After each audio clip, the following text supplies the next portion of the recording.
കൂട്ടുകാരെ ഇതാണ് ചലോ മെഷീൻ ആണ് സാധനം.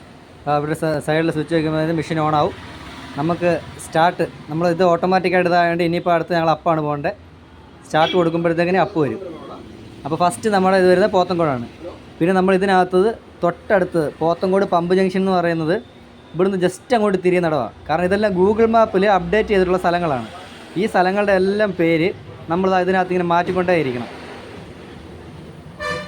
ഇങ്ങനെ മാറ്റിക്കൊണ്ടിരിക്കുന്നതിനനുസരിച്ചാണ് നമ്മുടെ ഈ ബസ് ട്രാക്ക് ചെയ്യുന്നത് വരുന്നതെന്ന് അവർ പറയുന്നത്. അതിൻ്റെ ആൾക്കാരുണ്ട് നമുക്ക് വികാസിലുണ്ട്.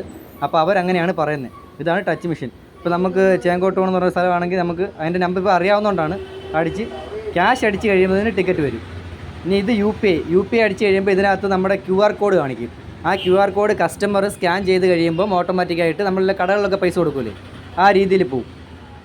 പിന്നെ മൊബൈലിൻ്റെ ഓപ്ഷൻ നമുക്ക് തുടങ്ങിയിട്ടില്ല. UPI അടുത്ത മാസം തുടങ്ങുമെന്ന് പറയുന്നുണ്ട്. പിന്നെ ഇതിനകത്തുള്ളത് പിന്നെ സൂപ്പറിലും ഇനിയിപ്പോൾ ട്രാവലിംഗ് കാർഡ് വരുമെന്ന് പറയുന്നുണ്ട്.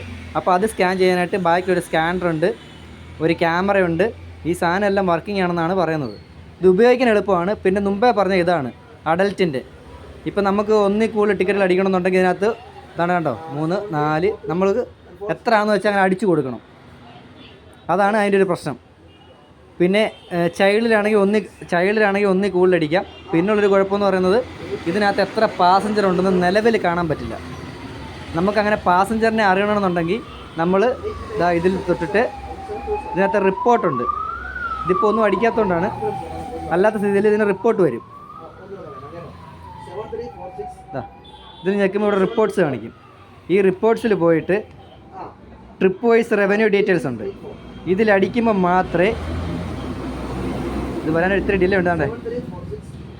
ഇതിലടിക്കുമ്പോൾ മാത്രമേ നമുക്ക് കാണിക്കത്തുള്ളൂ എത്ര പാസഞ്ചർ ഉണ്ട് എന്നുള്ളത്. ഇങ്ങനെ നമുക്ക് ട്രിപ്പ് വൈസ് കയറി നോക്കിയാൽ മാത്രമേ നമ്മൾ ലാസ്റ്റ് അടിച്ച ട്രിപ്പിൻ്റെ അറിയുള്ളൂ. ഇപ്പോൾ നമ്മൾ ലാസ്റ്റ് ഞങ്ങൾ ഓപ്പൺ ആക്കിയിരിക്കുന്നത് പാസഞ്ചർ 0 ആണ്. കാരണം ഇതൊരിക്കൽ ടിക്കറ്റൊന്നും അടിച്ചില്ല. അതാണ് അതിൻ്റെ കാര്യം. എത്ര പാസഞ്ചർ വണ്ടിയിലുണ്ട് എന്നുള്ളത് നമുക്ക് മറ്റേ മെഷീൻ്റെ കൂട്ട് അറിയാനൊക്കത്തില്ല. അപ്പോൾ ഇത് നമ്മൾ കംപ്ലൈൻ്റ് ആയിട്ട് എഴുതി കൊടുത്തിട്ടുണ്ടായിരുന്നു. അപ്പോൾ അവർ പറഞ്ഞ് ഇത് അപ്ഡേറ്റ് ചെയ്ത് മെഷീൻ വരുമെന്നാണ് പറഞ്ഞത്. അപ്പോൾ അടുത്ത അപ്ഡേഷൻ ഇതിനകത്ത് വരുമ്പോഴത്തേക്കിന് പാസഞ്ചർ എത്ര ഉണ്ടെന്ന് നമ്മൾ സ്ക്രീനിൽ നോക്കുമ്പോൾ തന്നെ അറിയുന്ന രീതിയിലേക്ക് വരും എന്നാണ് പറഞ്ഞത്. പിന്നെ ടച്ച് സ്ക്രീനാണ്, അത്യാവശ്യം യൂസ് ചെയ്യാൻ എളുപ്പമാണ്. ടിക്കറ്റൊക്കെ പെട്ടെന്ന് വരും. കുറേ ഗുണങ്ങളുണ്ട്. അതുപോലെ തന്നെ എല്ലാത്തിനും ഉള്ള പോലെ തന്നെ ചെറിയ ചില പോരായ്മകളും ഉണ്ട്. അത് സ്വാഭാവികമായിട്ടും ഉള്ളതുപോലെ തന്നെ.